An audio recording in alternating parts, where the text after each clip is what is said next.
Okay, well, thank you so much for joining us for our second workshop meeting of our 2027 budget series. So last meeting, we were talking about our status of revenues in 2026 and our early projections of revenues for 2027. Today, we're taking an early look at what expenses could potentially look like in our general fund with our fiscal year 27 expense workshop general fund preliminary assessment.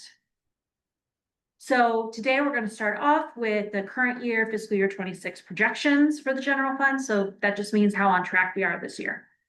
So for fiscal year 26, we have an estimated year-end expense of $25,803,370.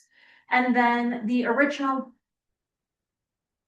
budget revenue level, so that 25,800,000, that's what we're anticipating for revenues. We only budgeted for 24,125,000 and those. So we've got that expenses below budget at 167, well, $1,677,481. So what this means is that for fiscal year 26, we're actually in a very good financial position. We are going to be able to cover our expenses quite easily as things are projected right now. And that means that we're likely to have a general fund surplus. As you may remember, we made a policy decision that we have surplus exceeding 35% of fund balance is currently moved in portion to the downtown revitalization fund at 80%, and then the community park fund at 20%. So as we move into fiscal year 27, some of the external context that we're still dealing with, some external influences. You may remember from a previous meeting that the grocery tax went away this year in 2026, and that's going to continue forward for us as we're going into 2027. That's an estimated loss of about $438,000, and that's going to be ongoing. In addition, one of our red light cameras is still down. And so in total, those are estimated to have an impact of 1.118 million loss due to things that were decided by the state of Illinois and ultimately weren't within our control. Now we're looking at our expenses for 2027. Now these are very preliminary expenses. So at our last meeting, we talked about the fact that in 2025, when we were preparing our budget for 2026, we also try to estimate out 2027 and 2028 expenses. Now those are rough numbers. Now that we're in 2026, we're taking another shot at that and estimating 2027 based on very early department numbers. So with that, we just want to start off and kind of go over some of the departments because in 2024, we actually had some changes. So we have the city council, city administrator's office, business and community relations, which is a newer department created in October 2024, community development, finance, police, and public works. And then within those departments, we have kind of sub-focuses or divisions. So for 2027, the departments put forward their kind of base operation budget, and then we incorporated a couple of the things that you may recognize from the big swings list last meeting. And with that, we have kind of our actual for 2025 was a little bit shy of 25 million. 2026, we budgeted around 24 million. And then 2026 is estimated to end a little over 23 million. That's due to a combination of factors, including quite a few vacancies in staff as we had retirements and some position changes, as well as some projects where we're going to have to defer those into 2027. So as we're looking at our proposed for 2027, early estimates, we're looking at just over 26 million. So $26,087,546. So as we move through this presentation, we can take a little bit of a closer look at that. So for 2027, we're anticipating of that 26 million, about 18.5 million to be salaries and wages, 5.5 million contractual services, about 1.1 million commodities, and then 924,000 of capital outlay. So this proposed version of the budget is an 8.5% increase, 2,044,000 $1,707 from the 2026 budget to 2027. So a little bit of context. CPI was 3.4% over that time frame. So that means while we are talking about an 8.5% increase, 3.4% was inflation during that time frame. So the increase is accounting for some of those inflationary costs, as well as some of the items that were in big swings of new service requests and responding to community needs. So current proposed fiscal year 27 budget, we're looking at just over that 26 million, so 26,087,000. The projected revenues that we talked about at our last workshop, $25,695,500, which has us with a difference of $392,046 as our current in the red. That might sound negative, but you may remember from last year that we were over $1 million in the red at this stage in the budget process. So coming in under $400,000 in the red is a pretty decent place for us to be. And we're hopeful that by working with the council and continuing to work with the departments that we can get to a balanced budget. Now, some of the things for us to keep in mind is this isn't currently balanced with revenue projections. There's no buffer for economic downturn or any additional state interference. It's got some limited expansion of services and new projects, but not the full amount that has been expressed as interest in. And this wouldn't provide the opportunity to transfer money to the Downtown Revitalization Fund or the Community Park Fund. It's also underfunding our Capital Equipment Replacement Fund. So those are some of the things that we keep in mind. So some of the new service requests that are funded as the budget currently stands, with that just under $400,000 being over, would be $25,000 per year for a part-time records clerk in the police department.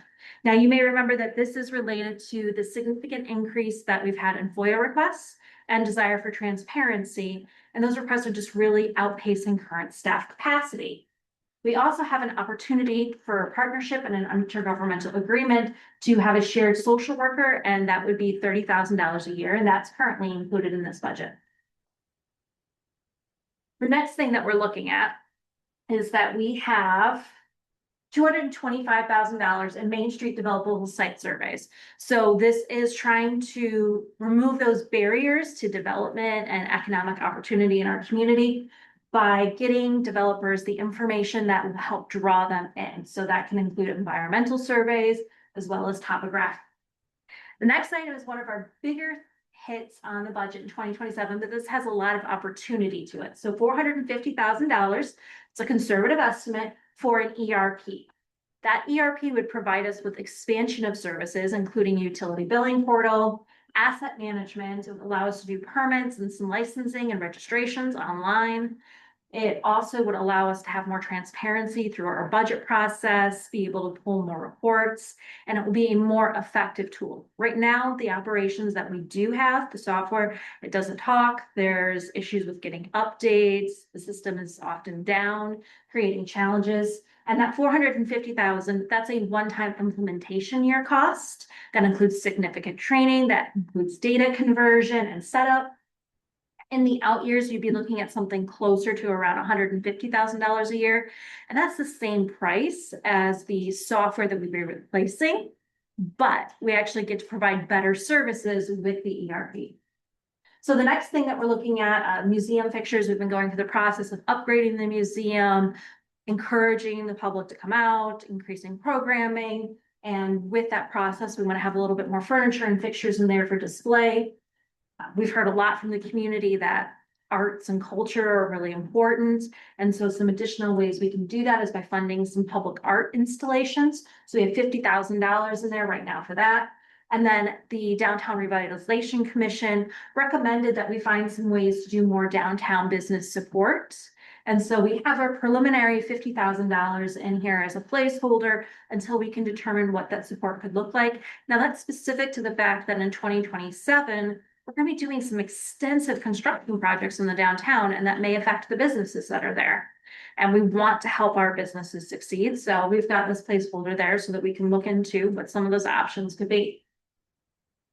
Next, some additional funded service requests. We've got about $125,000 between body cameras and fleet cameras, and that'll be per year, but there's also some grant opportunities to help offset that costs. And then our police department will be going through an update along with several others in the region for a police records management system. That's about $60,000 a year. One of the additional recommendations from the Downtown Revitalization Commission was to look at something called form-based code. And that's a way to update our code, particularly in the Main Street area, to make it very clear what we're hoping to accomplish with developers and to make those expectations upfront. And so by generating that, we're hoping that we can make sure that whatever projects do end up getting developed align with what the community is looking for and represent West Chicago well. We've got 10,500 in fire safe cabinets to protect our records and transparency. $150,000 for Washington site plan. While some of those expenses are set to start this year in 2026, we anticipate that 14 to 15 acre site off of Washington, that's going to be an intensive project, and there's going to be more designs and more planning that will occur into next year, and we want to make sure we have the funding set aside for that. We've had some requests to look at opportunities to support business incubation with smaller vendor stalls. So we have an initial placeholder of $50,000 in that, where we might be able to find a location and set up a couple stalls and help smaller businesses succeed. Then we have $10,000 in for some podcast services as part of our continuing communication efforts. Here's some of the unfunded requests that we originally received that, as the budget currently stands, we haven't been able to account for. And that would be a community policing officer at $165,000. Community development asked for some part-time assistants at $25,000, and that's to help with responsiveness and customer service. Our business and community relations department was seeking an assistant director. Administration was seeking someone to assist with community engagement and additional administrative support at about $95,000. Administrative support is also being requested for business and community relations at $115,000. And then there were a couple things that we were hoping to clean up this budget cycle. So there's a lot of very basic operational public works expenses that had found their way into the CIP, or the Capital Improvement Program. And those really do make more sense and finance best practices for those to be coming out of the general fund. And those are about $150,000 a year. At this point, we haven't had the funding within the general fund to make that switch. So that's why it's reflected as an unfunded request. The historic depot, that's the structure that we're hoping to include as we continue with the West Washington redesign area. And if we do reuse that structure to something fun and interesting for the community, we're going to need to do some design services for that. And then next we work our way towards the futsal project. As we're moving ahead with discussions on that, there's also some things that we have to consider from the structural success of that, such as accessibility. So making sure that there's ADA access with a sidewalk to get to that site. We wanted to put about 125,000 placeholder in there for that.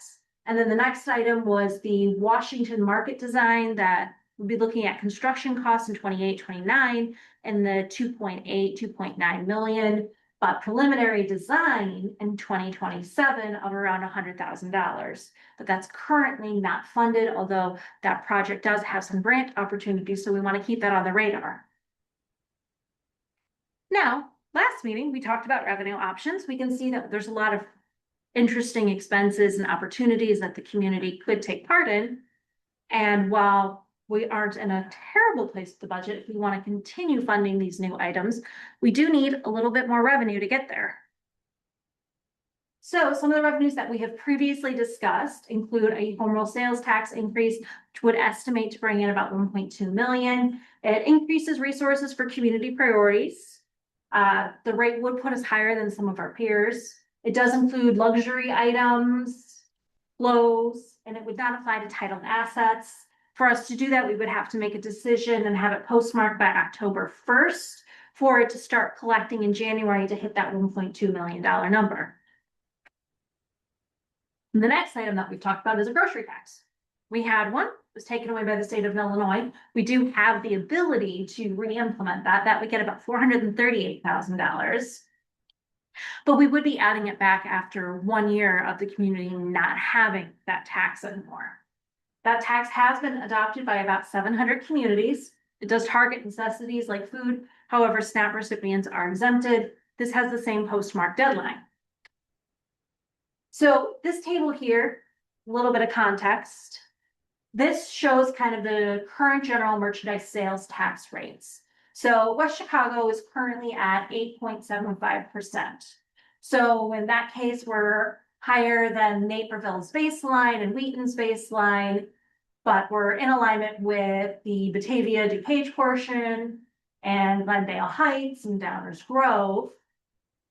And then you'll see some of the others that are higher than where we currently are. So the Bartlett DuPage portion is at 9%, Addison 9%. And then if we were to look at, for example, Lombard's Yorktown Business District, they're at about 9.25%. If West Chicago were to do that 0.25 home rule sales tax increase, that would put us at 9%. So while we would be on the higher end, we wouldn't be the highest example, but it would have an opportunity to generate about 1.2 million in revenue. Some other considerations that we've discussed would be cannabis dispensary, which early estimates, if one were to locate here, would be about $200,000 per full year of operation. A business locating here is not guaranteed, and it would require policy changes to even allow us to go down that route. There are public safety concerns as well as market saturation, as there's several located in nearby communities. And overall, that revenue source has been decreasing statewide, but $200,000 early estimate.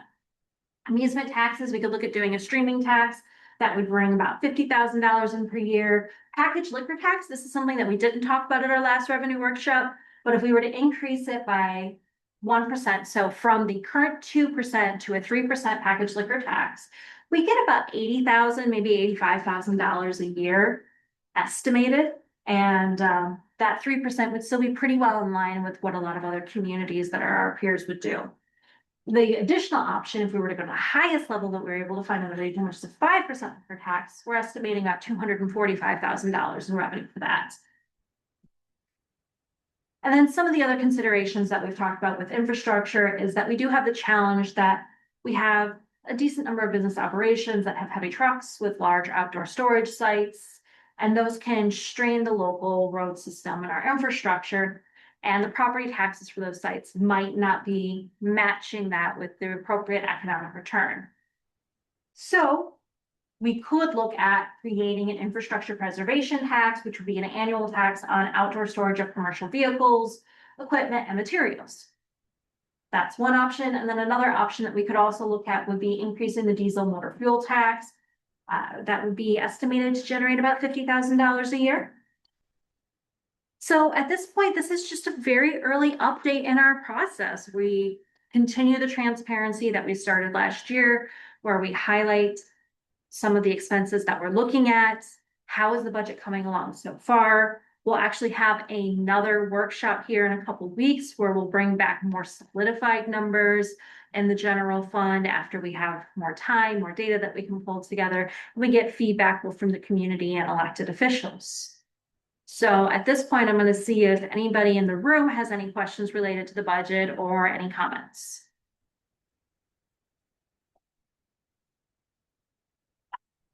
Okay, I'm also going to check the online chat and see if we have anything. I do see that there's one comment. And that comment is just letting attendees know that we do have a translation software available for this. So I'm going to give a few more moments in case anyone online wanted to share any comments before we wrap up. And thank everyone for participating in this session. It's always great to get the community engaged, and we're excited to have the opportunity to really show you how we go through the decision-making process for the budget and how all the pieces come together and some of the challenges that we experience as we're trying to balance revenues, expenditures, but also positive community services and quality of life. So I do see someone that has done a wave. Let's see what we have here. All right, I'm going to do a last shot that if somebody wants to type a question into the chat. If not, we're going to wrap up for the day, and I appreciate everyone that is watching this video either live or on YouTube afterwards. Okay, well, thank you so much and have a great evening.